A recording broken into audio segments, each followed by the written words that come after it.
ഒരു കാര്യത്തിൽ എന്തുകൊണ്ടാണ് കേരളത്തിൽ ഇങ്ങനെ ഈ അടിക്കടി വില വർധന ഉണ്ടാകുന്നത് എന്നതിൽ അതിന് ശാശ്വതമായ ഒരു പരിഹാരം വേണം. അതിന് താങ്കൾ പറഞ്ഞതുപോലെ കൃഷിയെ പ്രോത്സാഹിപ്പിക്കുക, സർക്കാരിന്റെ ഇടപെടൽ ഉണ്ടാകുക, അതുപോലെ തന്നെ ഈ ഓരോ കാര്യത്തിലുമുള്ള ഒരു government intervention in the market എന്ന് പറയുന്നത്, സർക്കാരിന്റെ ഒരു ഇടപെടൽ വിപണിയിൽ ഉണ്ടാവുക. അങ്ങനെ സാധാരണക്കാർക്ക് ഈ വിലക്കയറ്റത്തിന്റെ ഒരു ആഘാതം സാധാരണക്കാരെ ബാധിക്കാത്ത അതിന്റെ ആഘാതത്തെ കുറച്ചു കൊടുക്കാൻ സർക്കാർ ഇടപെടണം. പക്ഷെ ഇതിനകത്ത് ഒരു പ്രശ്നമുണ്ട്. ഇത് കുടുംബ ബജറ്റിനെപ്പാടെ താളം തെറ്റിക്കുന്നു എന്നുള്ളതാണ്. എനിക്ക് തോന്നുന്നത് ശ്രീമതി ലൈസ സെബാസ്റ്റ്യൻ മാഡം, താങ്കൾക്ക് പറയാൻ പറ്റുമല്ലോ എങ്ങനെയാണ് ഈ അവശ്യ സാധനങ്ങളുടെ, അവശ്യ വസ്തുക്കളുടെ, പ്രത്യേകിച്ച് പച്ചക്കറിയുടെ, പഴത്തിൻ്റെ, അതുപോലെ തന്നെ മത്സ്യമാംസത്തിൻ്റെ ഒക്കെ വില ഇങ്ങനെ കുതിച്ചുയരുന്നത് എങ്ങനെയാണ്, എത്രത്തോളമാണ് കേരളത്തിലെ സാധാരണക്കാരുടെ കുടുംബ ബജറ്റുകളെ ബാധിക്കുക?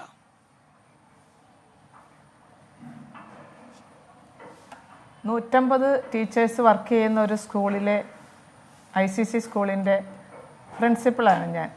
എൻ്റെ സ്കൂളിൽ വർക്ക് ചെയ്യുന്ന സാധാരണക്കാരായിട്ടുള്ള ഞാനടക്കമുള്ള വീട്ടമ്മമാർക്ക് ഇന്നത്തെ കാലഘട്ടത്തിൽ ജീവിക്കാൻ വളരെ പ്രയാസമാണ്. കാരണം എല്ലാ സാധനങ്ങൾക്കും വിലയാണ്. ഇന്നത്തെ ലേറ്റസ്റ്റ് മാർക്കറ്റ് ഞാൻ അന്വേഷിച്ചപ്പോൾ ഞങ്ങളുടെ ഏരിയ തൃശ്ശൂർ ഇരിഞ്ഞാലക്കുട ഏരിയയിൽ മത്തിക്ക് 400 രൂപയാണ്, അയലയ്ക്ക് 400 രൂപയാണ്, കിളിമീൻ അത് 400 രൂപയാണ്, നെയ്മീൻ ഏറ്റവും ഇഷ്ടമുള്ള നെയ്മീൻ 1200 രൂപയാണ്, ആവോലിക്ക് 900 രൂപയാണ്. ഇതാണ് മീനിൻ്റെ ഒരു പശ്ചാത്തലം. ഞാനൊരു മീൻ ഇഷ്ടപ്പെടുന്ന ഒരു വ്യക്തിയാണ്. എന്നെപ്പോലെ ആയിരിക്കാം ഇവിടെയുള്ള ആൾക്കാരും. ഈ വിലയ്ക്ക് എങ്ങനെ ഞങ്ങൾക്ക് മീൻ മേടിക്കാൻ പറ്റും? അതുപോലെ തന്നെയാണ് പച്ചക്കറി കടകളിലേക്ക് പോയാൽ, പഴങ്ങളിലേക്ക് പോയാൽ എല്ലാത്തിനും വിലയാണ്. ഈ ഓണത്തിനും വിഷുവിനും മാത്രം ഗവൺമെൻറ് ഇങ്ങനത്തെ മാർക്കറ്റ് ഇടുകയും ആ സമയത്ത് കുറച്ച് നമ്മൾക്ക് ആവശ്യക്കാർക്ക് കൊടുക്കുന്ന ആ ഒരു ട്രെൻഡ് മാറ്റിയിട്ട് എന്തുകൊണ്ട് ഇങ്ങനെ സംഭവിക്കുന്നു? ഇപ്പോൾ തമിഴ്നാട്ടിൽ നിന്നും കർണാടകയിൽ നിന്നും മുട്ട, വെജിറ്റബിൾസ്, പൂക്കളടക്കം എല്ലാം വരുന്നത് അവിടെ നിന്നാണെന്ന് എല്ലാവർക്കും അറിയാം. അവിടെ പ്രൊഡക്ഷൻ ഇല്ലെങ്കിൽ അത് ബാധിക്കുന്നത് കേരളത്തെ ആകുന്നത് ഇവിടുത്തെ ശരിക്കുള്ള ഒരു ഗവൺമെൻറ്റിൻ്റെ ഇടപെടലിൻ്റെ പോരായ്മ തന്നെയാണ്. ഇവിടെ എന്തുകൊണ്ട് കൃഷിക്കാർക്ക് കൃഷി ചെയ്യാൻ ആഗ്രഹമില്ല? ഞാനൊക്കെ ഒത്തിരി കൃഷിയിടമുള്ള ഒരു വീട്ടിൽ നിന്ന് വന്നൊരു വ്യക്തിയാണ്. അന്നത്തെ കാലഘട്ടത്തിൽ കൃഷിക്കൊരു മാന്യതയുണ്ടായിരുന്നു. അവനവൻ്റെ കൃഷിയിടത്തിലെല്ലാം ഉണ്ടായിരുന്നു. ഇന്ന് ഞാൻ പഠിപ്പിക്കുന്ന സ്കൂളിലെ കുട്ടികൾക്ക് അവർക്ക് പച്ചക്കറി മേടിക്കാനായിട്ട് നമുക്ക് സാധ്യതയില്ല. വലിയ വിലവർധനമായതുകൊണ്ട് ഓട്ടോമാറ്റിക്കലി കുട്ടികൾ എന്ത് ചെയ്യും? മീറ്റിലേക്ക് തിരിയും. ഭക്ഷണം കഴിക്കാതെ പറ്റില്ലല്ലോ. അപ്പോൾ അവരുടെ ബോഡി വീണ്ടും ബൾക്കിയാകും. പലതരത്തിലുള്ള രോഗങ്ങൾ ഉണ്ടാകാനുള്ള സാധ്യതകളുണ്ടാകും. എനിക്ക് പറയാനുള്ള ഒരു കാരണം, കൃഷിക്കാർക്ക് മാന്യത കൊടുക്കണം.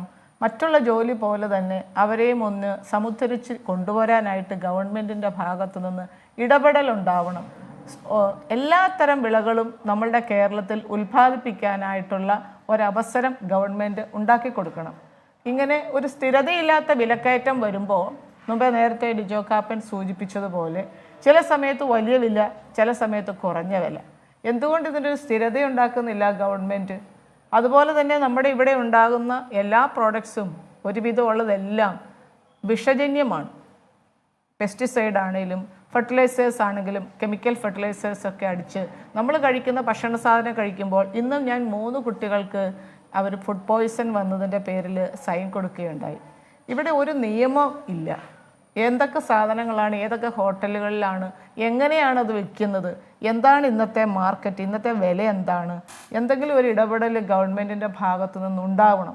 ഇല്ലെങ്കിൽ തദ്ദേശ സ്വയംഭരണ സ്ഥാപനങ്ങളിൽ നിന്നുണ്ടാവണം.